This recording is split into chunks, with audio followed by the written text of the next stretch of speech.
अपनी बात को शुरू करने से पहले समय समय पर भारत की धरती पर जन्मे सभी संतों गुरुओं महापुरुषों को भी नमन करता हूं। अभी 24 तारीख को जयंती भी है। मैं शायद जयंती में आपके गांव में ना पाऊं तो मैं जयंती की बधाई भी आप लोगों को भी देता हूं। सतगुरु जी की जो जयंती है उस पर आप सबके लिए मंगल कामना। हमने तो ये भी प्रयास किया है कि 23 तारीख को इस बार 24 की जयंती है, 23 तारीख को हम लोग अपने अपने घरों में दीपक में जलाएंगे। उसको जलाने का कोई कारण है, ये जो हमारी आने वाली नस्लें हैं, हमारे छोटे छोटे बच्चे, इनको जब तक हम नहीं बताएंगे क्या जानेंगे। बाबा साहब अम्बेडकर कहते थे कि जो को हम अपना इतिहास में जानते कभी वो भविष्य का निर्माण नहीं कर सकते, तो इतिहास को जानना जरूरी है। मैं गुरु जी के बारे में भी कुछ बताऊंगा, लेकिन अभी मैं आपसे ये कहना चाहता हूं, मुझे भूल के आपने याद करो कि जब हम आजाद नहीं थे तो हमें इस देश में जो दलित पिछड़े वर्ग के लोग बाल हैं, प्रजापति हैं, सैनी हैं, यादव हैं, गुर्जर हैं, जाट हैं, चमार हैं, वाल्मीकि हैं, धोबी हैं, पासी हैं, कोरी हैं, पटीक हैं, सैन हैं, विश्वकर्मा हैं। आजादी से पहले उनकी जिंदगी कैसी थी? कुछ बड़े लोग होंगे वो जानते हो कि क्या अधिकार थे और क्या क्या झेलना पड़ता था। राजा महाराजाओं का राज होता था। राजा महाराज लोग कहते थे वो कानून होता था, उसको मानना पड़ता था। राजा महाराजा कुर्सियों पे बैठते जैसे आज ये बैठे, और आम जनता जमीन पे, और जमीन पे भी नहीं बैठ सकती थी। जब राजा महाराज निकलते थे सर झुकाने पड़ते थे। फिर इस देश में समय का चक्र बदला और ये मुल्क आजाद हुआ। मुल्क आजाद हुआ लेकिन अधिकार नहीं मिले। अधिकार मिले जब डॉक्टर बाबा साहब अम्बेडकर ने संविधान में देश के दलित, पिछड़े, आदिवासी, मुसलमान, जैन, सिख, ईसाई, बौद्ध, पारसी और देश की सारी महिलाओं को पढ़ने का, पढ़ाने का, लिखने का, आगे बढ़ने का, डॉक्टर बनने का, इंजीनियर बनने का, वकील बनने का, जज बनने का अवसर दिया। आज के नौजवानों को तो शायद ऐसा लगता हो कि सारी जिंदगी ऐसी थी, लेकिन सच तो नहीं है। ये सच नहीं है कि जिंदगी ऐसी थी। ऐसी जिंदगी बनाने के लिए राष्ट्रपिता ज्योतिबा फूले से लेकर छत्रपति साहू जी महाराज से लेकर बाबा साहब अम्बेडकर से लेकर तमाम महापुरुषों ने अपने बच्चों का बलिदान दिया। उनका जीवन जो है वो सुख सुविधा के बगैर जिया, तब जाके अधिकार मिला। मैं आपको अपने दिल का दर्द अभी कहना चाहता हूं। मैं बहुत सच कह रहा हूं।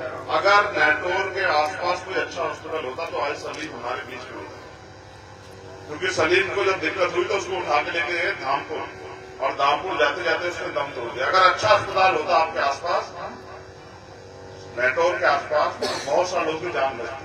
आप 70 साल से ज्यादा हो गए इस देश में आजाद हुए, लोकतंत्र आए भी 70 साल करीब हो गए। कभी किसी ने महसूस क्यों नहीं किया कि भाई आपके क्षेत्र में भी कोई अच्छा हॉस्पिटल होना चाहिए जिसमें गरीब अमीर सब लोग जो हैं कम पैसे में अपने बच्चों का इलाज कराते हैं? आपके मरने से कभी किसी को फर्क क्यों नहीं पड़ा? अच्छे अस्पताल के साथ साथ अच्छे स्कूल कॉलेज क्यों नहीं बने? आज भी वही जीवन बड़े पैमाने पे देश में गरीब लोगों को जीना पड़ा। मगर मैं मानता हूं कोई भी चीज आसानी से नहीं मिली। हम तो उन वर्गों से ताल्लुक रखते हैं जिनको पानी पीने का अधिकार भी 100 साल पहले वो आंदोलन के जरिए मिला। जो लोग पढ़ते लिखते होंगे वो जानते होंगे बाबा साहब अम्बेडकर ने आंदोलन किया, आंदोलन चलाया, तब जाके पानी पीने का अधिकार मिला, पढ़ने का अधिकार मिला। अब तो रोजगार करने लगे, नौकरी करने लगे, जमीनें भी आ गई हैं।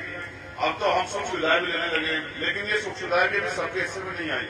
यहाँ बैठे बहुत सारे परिवार ऐसे होंगे जिनके यहाँ अगर सुबह काम पे न जाए परिवार का व्यक्ति तो शाम के टाइम रोटी की व्यवस्था सही नहीं होती। ऐसे परिवार भी होंगे जिन्होंने अपने बच्चों की शादी की होगी, जिन्होंने अपने बच्चों को पढ़ाने के बारे में सोचा होगा, तो जेब से बहुत सारे पैसे देने पड़े, किसी ने कर्ज लिया हो, किसी ने जमीन गिरवी रखी हो। 70 साल के गुजरने के बाद भी आपकी जिंदगी में बदलाव क्यों नहीं हो रहा? आप अपने बात अभी आपके गांव से निकल के आए, लेकिन मैं ध्यान नहीं दे रहा था, लेकिन आप देखना आप गांव में जाकर वापस लौटना। मैं नौजवानों से कहूंगा कितने मकान आपको मिलेंगे जिन पर प्लास्टर नहीं मिलेगा? कितने मकान आपको मिलेंगे जो कच्ची चिनाई के होंगे, गारे? कितने मकान आपको मिलेंगे जिनमें पेंट नहीं होगा? कितने घर आपको ऐसे मिलेंगे जिनके पास सुख सुविधाएं नहीं होंगी? और ये जानवरों जैसा जीवन भी जीना पड़ रहा है तब जब इस देश में संविधान है, लोकतंत्र है और सरकारें बनती है और सरकारों की जिम्मेदारी होती है कि अंतिम व्यक्ति को भी रोटी कपड़ा मकान की व्यवस्था सरकार कराए। मैं बहुत लंबी लंबी बातें करके आपको बहुत कुछ जानकारी दे सकता हूं, लेकिन मैं फिर कहूंगा आज मैं उसमें बात नहीं करूंगा। आप ये महसूस करो, ये चुनाव खत्म हो जाएगा 2 महीने में। 5 साल आपके बच्चे क्या करेंगे? 5 साल आपके लिए कौन सी रोजगार की व्यवस्था होगी, कौन से स्कूल खुलेंगे, कौन से कॉलेज खुलेंगे, कौन से हॉस्पिटल बनेंगे, कौन सी जो है और तमाम तरह की योजना आएगी जिससे आपकी गरीबी बेबसी खत्म होगी? कभी आपने सोचा? जिन नेताओं का वोट देते हैं क्या 5 साल वो आपके बीच आते हैं? कभी जिनको पिछली बार वोट देते आएगा आपके बीच? बताओ, कभी उन्होंने पूछा कि भाई आपके घर में खाने बांटने की दिक्कत तो नहीं, आपके बच्चे को पढ़ाई करने के लिए कुछ पैसों की दिक्कत तो नहीं, आपके घरों में सुख सुविधाओं की कमी तो नहीं, आपका मकान तो नहीं छूटा, आपकी बेटी को शादी के लिए कुछ पैसों की जरूरत तो नहीं? कभी पूछा उन्होंने? मैं आपको बस छोटी सी एक जानकारी देता हूं। सब पढ़े लिखे लोग बैठे जिम्मेदार लोग घर परिवार चलाते हैं। ये एक सर्किल है, लोकतंत्र एक सर्किल है। हर व्यक्ति की जिम्मेदारी, जनता की जिम्मेदारी है कि वोट देकर ताकतवर व्यक्ति को चुने और सरकारों की जिम्मेदारी है कि अंतिम व्यक्ति को भी रोटी कपड़ा मकान की व्यवस्था कराएं। जिस रोटी कपड़ा मकान के लिए आप लोग मेहनत मजदूरी करते हैं। ये कुदरत ने पेड़ लगा दिया बीच में, अगर पेड़ ना होता तो शायद आदमी जो है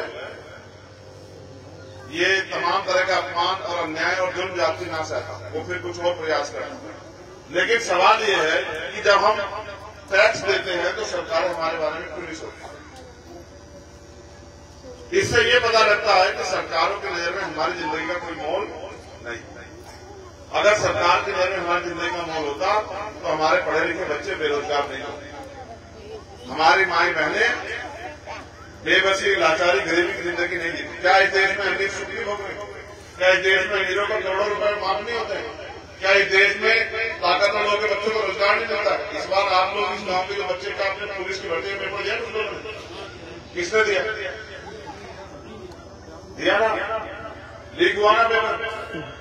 क्यों हुआ लेकर पेपर लिखा? आपने कितना पैसा चुकाया? फार्म भरने कितना पैसा चुकाया? 400 रुपए। कितने बच्चों ने फार्म भरता आपको एहसास है? 60 लाख। 48 लाख। 48 लाख को 400 से मल्टीप्लाई करो, कितने पैसे बढ़ते हैं? कितने? 2 अरब रुपए सरकार ने आपसे लिए। और उसके अलावा आप पेपर देने के लिए वहां पहुंचे, किराया खर्च करने गए, कहीं भोजन भी खाया होगा, कहीं जाके ठहरे भी होंगे, तमाम चीजें आपने की। लेकिन फिर सुबह आपको पता लगा, बहुत मेहनत करने के बाद आपने काम भी छोड़ा होगा इस पेपर को पास करने के लिए, लेकिन आपको सुबह पता लगा पेपर लीक होने, तो आपके सपने कुचलेंगे नहीं कुचलेंगे? इसकी सजा किसे मिलेगी? सरकार को या आपको? ये तो आपको मिल गया, आपकी जेब कटी है। सरकार पढ़े लिखे लोगों को रोजगार देने की बजाय, उनकी जेब में पैसा देने की बजाय, उनको भत्ता देने की बजाय जो पैसा उनके माँ बाप ने खून पसीना कमाया उसको भी लूटने का काम कर रही है। एक षड्यंत्र है। पैसे वाले लोग, सरकार के लोग नहीं चाहते कि आपके बच्चों की जेब में पैसे आए, रोजगार आए, क्योंकि रोजगार आएगा तब तो अपने मकान पक्के बना लोगे, तब तो सुख सुविधा ले लोगे। अब तो वो सारी सरकार नौकरियां खत्म कर रहे हैं, प्राइवेट सेक्टर बढ़ा रहे हैं, निजीकरण कर रहे हैं, और ये पूरा गठजोड़ है पैसे वाले लोगों का और सरकार के लोगों का। पैसे वाले लोग सरकार को पैसा देते हैं और सरकार के लोग, आज भाजपा की सरकार है, वो उस पैसे की सरकार बना के उनके लाखों करोड़ रुपए माफ करती है। आपका भी कोई पैसा माफ किया? आपका बिजली का बिल माफ किया गया? बेच की बेच को कम करना, बेच बढ़ा करना। क्या आपका बिजली का बिल माफ किया? कितने पैसे का बिजली का बिल आता है? 300-400 कितने का? 400 रुपए का। आपको याद है कुछ दिन पहले, 7, 8, 10 साल पहले एक मुफ्त बिल आता था कि आज महीने में कितनी बिजली खर्च करो, 120, 130 रुपए का। सरकार ने यूनिट के हिसाब से पैसा लगा दिया कि आपकी जेब अच्छी तरह कटे। आप याद करो 5-7 साल पहले सिलेंडर कितने पैसे का आता था? 400-500 रुपए, 350, 400 रुपए का। आज कितने का आता है? 1100 रुपए। 1100 रुपए का। 1140 किसकी जेब कट रही है? गरीबों की, अमीरों की? आप महसूस करके देखो, पेट्रोल डीजल के दाम 50 रुपए थे 10 साल पहले और आज 100 रुपए के बराबर है। आपकी आमदनी भी बढ़ी क्या? कितने पैसे मिलते हैं मजदूरी करने में? 300-400 रुपए। 400 रुपए। आज भी अगर 600 में कहीं मजदूरी करोगे 200, 250, 300, 400 रुपया मिलता है, उसके अलावा कुछ नहीं मिलता। महंगाई आसमान छू रही है। महंगाई कौन तय करता है? सरकार। पेट्रोल के दाम कौन तय करता है? सरकार। डीजल के दाम कौन तय करता है? सरकार। बिजली के दाम कौन तय करता है? सरकार। सरकार। पेपर की भर्ती आएगी नहीं, कौन तय करता है? गवर्नमेंट ही करे। सरकार। स्कूल की फीस क्या होगी, कौन तय करता है? गवर्नमेंट ही। सरकार। हॉस्पिटलों में इलाज मिलेगा नहीं मिलेगा, कौन तय करता है? सरकार। सब कुछ सरकार करती है और सरकार जो पैसा खर्च करती है वो पैसा हमारे टैक्स का होता है। ये भी जान लो कि टैक्स कैसा होता है। आप 1 रुपए का सामान खरीदते हो, 28 पैसे सरकार के खाते में जाते हैं। आप अगर 5 साल में, 1 साल में, 1 महीने में, 1 साल छोड़ो, 5,000 रुपए का सामान खरीदोगे पूरा परिवार मिलेगा तो 1,400 रुपए सरकार के खाते में जाएंगे। 1,400 रुपए में से वो आपको 200, 300, 400 रुपए का राशन दे दिया। आपको कहती है राशन ले लो, वोट दे दो। आप ये महसूस करो, 1 महीने में 1 सिलेंडर खर्च हो जाता है। 400 रुपए का राशन देते हैं और 1100 रुपए का सिलेंडर देते हैं। आपका सारा पैसा तो वहीं खत्म कर देते हैं। देखो, जेब काटने के तरीके बदल लिए, हालात वहीं के वहीं। आपके पढ़े लिखे बच्चों को रोजगार नहीं देंगे, आपको रोजगार नहीं देंगे, गांव में सुख सुविधा नहीं देंगे, लेकिन महंगाई बेरोजगारी बढ़ा बढ़ा के आपकी जेब काटते रहेंगे। अगर उन नेताओं को आपकी परवाह होती तो फिर आप भूखे पेट नहीं सोते, फिर आपको जुल्म जाति नहीं सहनी पड़ती। क्या ये गरीबी में जीने के लिए पैदा हुए लोग? क्या गरीब लोग अपने पैरों में नहीं खड़े हो सकते? क्या गरीब सुख सुविधा नहीं ले सकता? क्या गरीब जानवर है? क्या उसके कोई सपने नहीं है? क्या बहन बेटे के सपने नहीं है? क्या नौजवान भाई के सपने नहीं है? ये लोकतंत्र है। जब राजतंत्र था तो मैंने आपको बताया कि राजा का आदेश सर्वोपरि होता था, मानना पड़ता था। ये लोकतंत्र है। जनता जिसको ताकत देगी वो ताकतवर हो जाएगा, और जो ताकतवर हो जाएगा वो कुर्सी पे बैठ के अपने लोगों की समस्याओं को हल कर सकता है। बाबा साहब अम्बेडकर कह के गए, political power is the master की, राजनीतिक सत्ता वो चाबी जो आपकी सारी समस्या हल कर देगी। लेकिन हम 10 रुपए का सामान खरीदते हैं तो 4 बार देखते हैं सामान खराब तो नहीं है। देखते हैं सर, 4 बार पढ़ के तम्बाकू जो खा रहे हैं हमारे सज्जन, तम्बाकू का पैकेट लगे तो खुला पैकेट तो नहीं, बंद ला दो पैकेट। अगर खुला पैकेट को वापस कर देते भी कर देते, नहीं भाई दूसरा दे। आप 10 रुपए का सामान खरीदते हो, मेरी बात को समझना, आप 4 बार देखते हो, आप करोड़ों रुपए से कीमती वोट देते हो, कभी नहीं देखते कि नेता आपकी आवाज उठाएगा नहीं उठाएगा, आपके लिए लड़ेगा, आपके बच्चों की आवाज उठाएगा नहीं उठाएगा, आपके क्षेत्रों में काम कराएगा नहीं कराएगा। आप बस जाति धर्म के आधार पर वोट देते हो। फिर आप ये सोचते हो कि हमारी जिंदगी नहीं बदलेगी। जब आप पैसे वालों को, ना काम करने वालों को, गैर जिम्मेदार लोगों को वोट दोगे तो भाई वो आपकी वोट लेके आपका काम शुरू करेंगे। जब आप काम करने वालों को मौका दोगे तभी तो बदलाव होगा। जब आपके क्षेत्र के पढ़े लिखे नौजवान आगे बढ़ेंगे तभी तो आपके क्षेत्र के बारे में सोचेंगे। आप घर से महसूस करो, अगर किसी गरीब का बेटा आगे बढ़ेगा तो उस घर के बारे में सोचेगा नहीं। अमीरों के चक्कर में रहोगे। अगर अमीर घरों में दिन ऐसी होते तो कोई गरीब नहीं रहता। अमीर तो ये चाहते हैं कि गरीब गरीब रहे, तभी तो गुलाम बना रहेगा, तभी तो उनके इशारे में काम करेगा। अगर आपको अपनी जिंदगी में परिवर्तन चाहिए, अपने लिए कुछ सोचना है, तो फिर आप अपनी वोट के फैसले भी अच्छे लोगे। आप ये मत समझो कि हम अमीरों के भरोसे नहीं है। लोकतंत्र है, आप चाहो तो वोट देंगे। इस वोट में पैसा नहीं लगता है, बटन दबाने से, बैलेट पेपर में मोहर लगाने से वोट जाती है। आप प्रधानी का चुनाव लड़ते होता है ना, आपके गाँव प्रधानी चुनाव होता है, तो प्रधान जी कहते हैं कि मैं इसको स्वर्ग बना दूंगा गाँव, आप मुझे वोट दें। आप वोट देते बना गया सर, बन गया नहीं बना ना। देखो, आप प्रधान जी कहते हैं, प्रधान से काम क्यों नहीं करते? कहा आप चुनाव से पहले तो सारा पैसा जनता के बीच में लग जाता है, लाखों रुपए लगते तो चुनाव होता है। क्योंकि पैसे वाले लोग ये सोचते हैं कि पैसे वाले लोगों का ही राज रहना चाहिए। अब आप ये महसूस करो कि अगर आप ऐसे आदमी को वोट दो जो पैसा तो चुनाव में ना कर सके, लेकिन चुनाव के बाद आपके लिए काम करे, तो 5 साल की चीजों में बदलाव होगा। अगर आप ये सोच के वोट करोगे कि प्रधान जी ने कुछ मिल जाए, तो फिर आपको 5 साल अन्याय सहना पड़ेगा।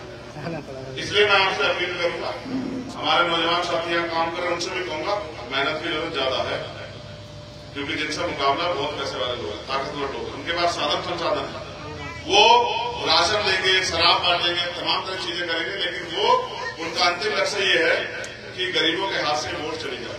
आज याद रखना मेरी बात, बाबा साहब ने कहा था मुझे मेरे जाने के बाद खराब मत समझना, जब तक संविधान जिंदा है मैं जिंदा हूं।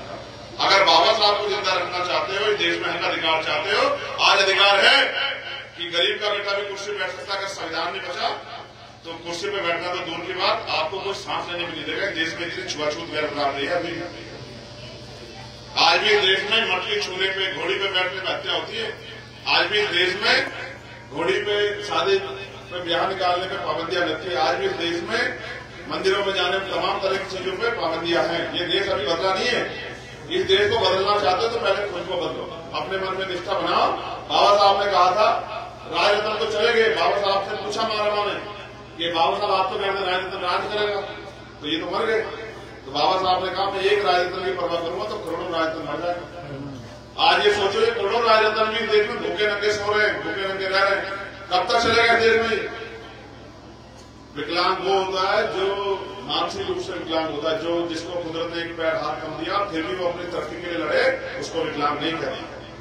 अगर आप वास्तविकता में पढ़े लिखे लोग हो, आप वास्तविकता में अपने लिए कुछ सोचते हो, अपने बच्चों के लिए कुछ सोचते हो, अपने क्षेत्र के लिए कुछ सोचते हो, तो फिर अपनी ताकत बनाओ। जब तक आपकी ताकत नहीं होगी आपकी कोई सुनवाई नहीं करेगी। मैं तो अब आया, आपने यहाँ से कई लोगों को मौका दिया। आपने यशवीर सिंह जी को बनाया, यशवंत सिंह जी को बनाया, गिरीशचंद जी को बनाया, कितना काम किया आप देखो। मैं तो पिछले 11 साल से सड़कों पर लड़ रहा हूँ और अब इसलिए मैदान में आया कि जब मैदान अभी चुनाव हो रहे हैं, कल चुनाव होने बंद हो जाएंगे तो नहीं क्या करेंगे।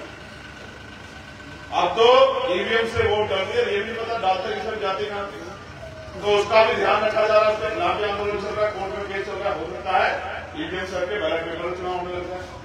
हो सकता है ये भी हमने दूसरा हो जाएगा, नहीं करा पाते तो कम से कम जो पर्ची निकलती हो हमारे हाथ में है, जो हमारी वोट की चोरी ना हो।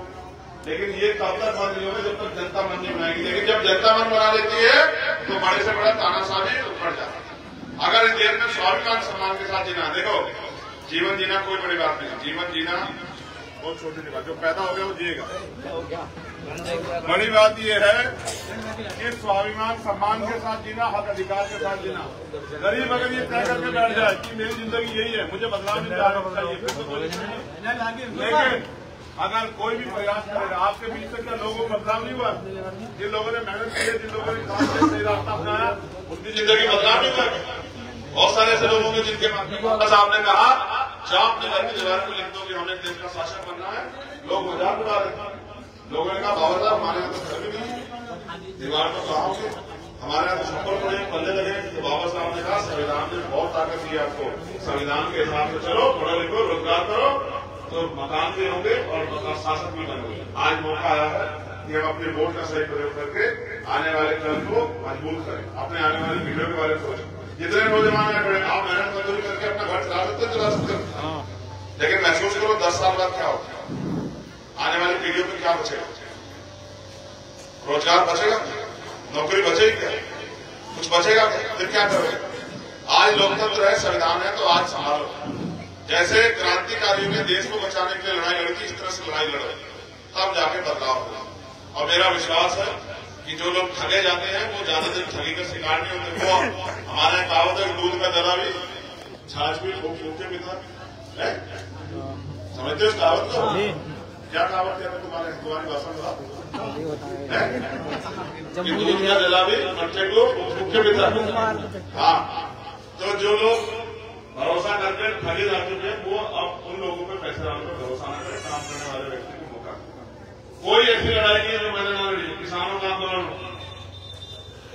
जब किसान अन्याय के खिलाफ लड़ रहे, पहलवानों का आंदोलन, जब पहलवान बेटियां अपने हक अधिकार के लिए लड़ रही थी, चाहे 69 भर्ती में जब दलित पिछड़े वर्ग के बच्चों के अधिकार छीन लिए उनकी लड़ाई, चाहे SC/ST एक्ट को जब कमजोर किया गया उनकी लड़ाई, चाहे एनआरसी की लड़ाई और सीए की लड़ाई, चाहे दिल्ली में गुरु घंटू का उसकी सारी लड़ाइयां लड़ी। और आज भी अगर किसी में जुड़ जाती है सबसे पहले हम लोग पहुंच के उसको न्याय दिलाने का काम करते हैं। लेकिन सवाल ये है कि सड़कों की लड़ाई से वो नहीं हो सकता जो करना, उसको करने के लिए नैतिक ताकत की जरूरत है। ताकत आपके हाथ में, आपके मुल्क में, आप जिसको चाहोगे तो ताकत मिल जाएगा, आप जिसको चाहोगे कमजोर हो जाएगा। बस ये आपने हम पक्के करके फैसले लेने, अपनी नस्लों के बारे में सोचो। जब ये आप फैसले लोगे तो बड़े बड़े परिवर्तन होंगे। ठीक है, तो आज तो मैं आपके वैसे जाने की याद चाहता हूँ कि 6 साल मीटिंग बाकी है, मैं फिर आऊंगा किस दिन आपके गाँव में। लेकिन मैं ये आशा उम्मीद करूंगा कि आप इस गरीबी बेबसी को काटने के लिए अच्छे फैसले लोगे। लोगे नहीं लोगे बता दो, हाथ मांगे, दोनों हाथ मांगे बताओ। नहीं, मैं आपकी हालत समझता हूँ। आप में से ज्यादा लोग मेहनत मजदूरी करते हैं, और कितने लोग मेहनत मजदूरी करते हाथ खड़ी कर, ऊपर उठाओ तब दिखाई देगा। हाँ देखो, 1 मिनट के लिए और सुन लो मुझे, फिर शांत हो गए। कितने पैसे मिलते मेहनत मजदूरी करके एक दिन के? 400 रुपये रोज मिल जाती है मेहनत मजदूरी। कितने दिन मिल जाती है महीने में? प्रधान जी है यहाँ के गाँव के? यहाँ कहाँ है? कौन है प्रधान जी? क्या मनरेगा का पैसा आ रहा है क्या? है?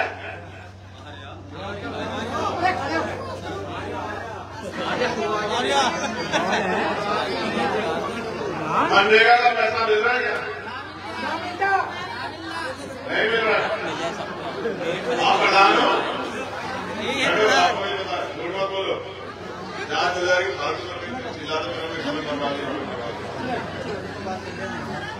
सच ये है कि 5 महीने से बीचों में मनरेगा का पैसा नहीं आ रहा है। प्रधान कह रहे हैं कि वह मनरेगा पैसा नहीं देगी सरकार। ठीक है, मैं पूरे देश में घूमता हूँ, मुझे पता है, क्योंकि वो पैसा जो आपको मनरेगा में मिलना था वो पैसा कहीं और लग रहा है। चुनाव आ रहा है, उस पैसे को इकट्ठा करके आपके वोट को खरीदने का प्रयास करें सरकार। ये वोट का अधिकार बाबा साहब के 4 बच्चों कुर्बानी से मिला है। आप चाहते चाहते गरीबी खत्म हो, हाथ बाजू लोग चाहते गरीबी खत्म। नहीं हंसो मत, हंसने से गरीबी खत्म हो जाएगी। जोर जोर से रोने से गरीबी खत्म हो जाएगी, चिल्लाने से गरीबी खत्म हो जाएगी। आपको कुछ करके दिखाना पड़ेगा, नहीं दिखाना पड़ेगा। अगर आप ये सोचते हो कि रोने से हंसने से गरीबी नहीं हो सकती, ये लोकतंत्र है। जिनका राज होगा, जिनके हाथ में ताकत होगी, उनके लोगों को गरीबी नहीं झेलनी पड़ेगी। आज मुख्यमंत्री के परिवार के लोग गरीबी झेल रहे हैं क्या? प्रधानमंत्री के परिवार के लोग गरीबी झेल रहे हैं क्या? कोई आपके विधायक सांसद होगा, उसके परिवार के लोग मेहनत मजदूरी कर रहे हैं क्या? करोगे, आपको बदलाव करना पड़ेगा, तब जाके जिंदगी बदलेगी। ठीक है, जब आप अपने वोट से किसी गरीब को ताकत दोगे तब बदलाव होगा। और अगर आप अमीरों के चक्कर में पड़े रहोगे तो फिर 5 साल आपको वो 1000-2000 रुपये चुनाव में दे देंगे वोट के समय, लेकिन वो पैसे चलेंगे 5 दिन, 4 साल 11 महीने 25 दिन। क्या करोगे आप लोग? मेहनत मजदूरी करोगे ना। तो अपने भविष्य के बारे में सोचो कि अच्छे स्कूल कैसे बनेंगे, अच्छे कॉलेज कैसे बनेंगे, अच्छे हॉस्पिटल कैसे बनेंगे, आपके यहाँ रोजगार कैसे आएगा, बहुत सारी चीजें करने को। ठीक है, मैं तो देश भर में घूमता, मुझे पता है कैसे क्या करना है। अगर मदद करोगे तब ये काम आसान हो पाएगा। जब आप काम करने वाले व्यक्ति को मौका दोगे, मौका बताओ पहले। लोकतंत्र में मौका कैसे मिलता है, कैसे मिलता बताओ? जोर से बताओ, जोर से।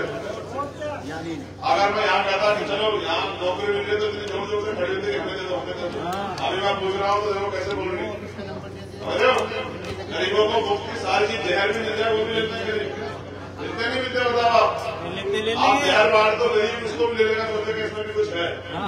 सच ये है, गरीबी बेबसी खत्म करने का एक ही तरीका है कि आप शासन सत्ता में आओ। जब तक आप शासन सत्ता में आओगे गरीबी खत्म होगी।